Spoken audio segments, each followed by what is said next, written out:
Let's talk about value. If you look at this versus this one looks a lot more 3D. One of the biggest reasons is because of this outline, this dark outline here. People tend to think they need to outline their objects. What you want to do is actually not outline it. See this?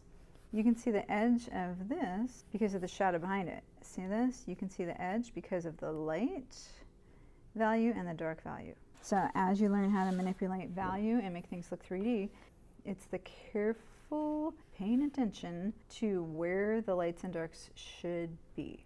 So you have to really look at what you're trying to paint. So we said the careful placement of light and dark without an outline. This would be 10 different values just using black and white in all the different shades. So as you're painting, you have to think of color in terms of darks and lights. So with watercolor, how do you get light and dark areas? With more or less water. So I'm going to talk you through 3 different techniques. As people are starting with watercolor, it's hard to control the amount of water and to control the paint.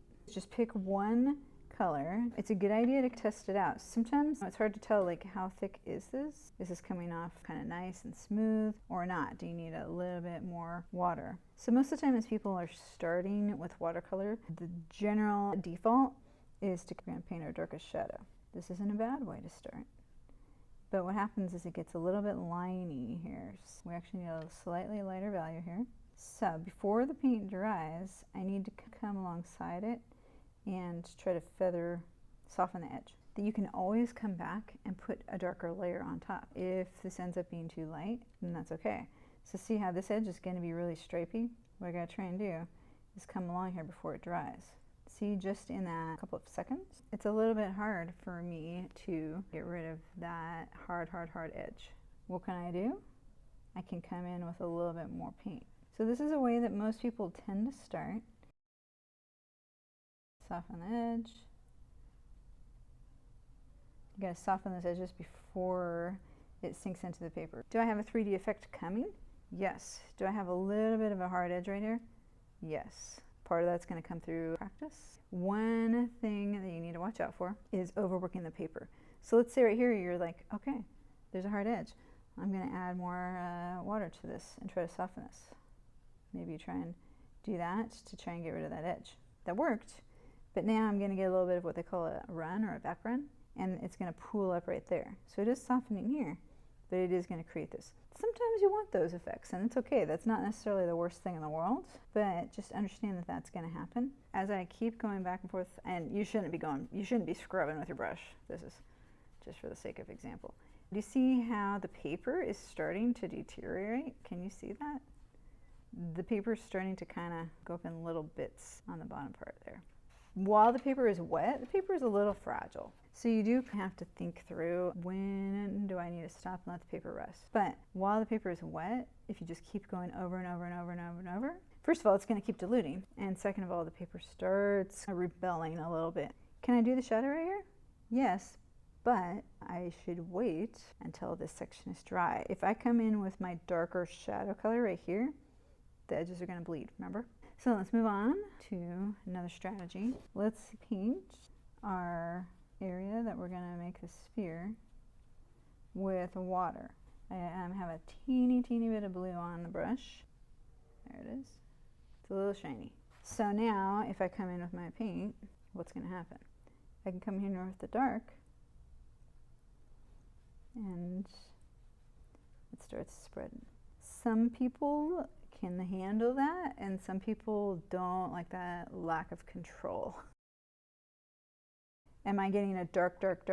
No, they're all kind of mushed together.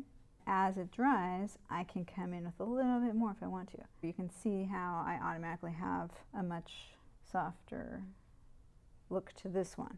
Some of you guys are going to fall in love with that technique. As this dries, remember it's kind of spreading and soaking, so there is a chance that you may have to come back and hit that a little bit harder later on with a layering technique. Let's say that the wet on wet is a little too unpredictable for you. So can you layer?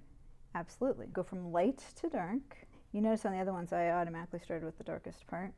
So this one I'm going to paint a really light color of blue. So I'm going to come in here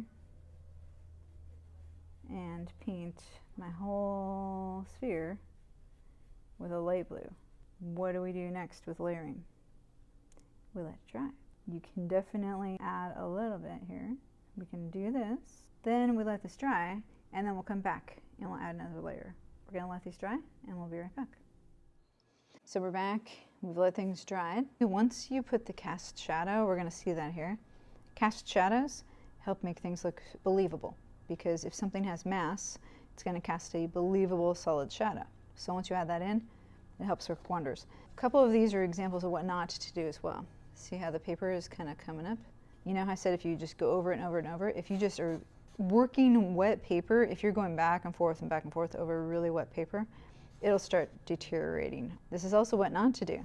If you're trying to make something look believable, if you looked at an object, you don't see that dark outline around it, so that's really going to cut down on the believability of it looking 3D. This is the one that we were going to layer on the darker areas, so you can see this dried nicely. This is the one that I started with that dry paper.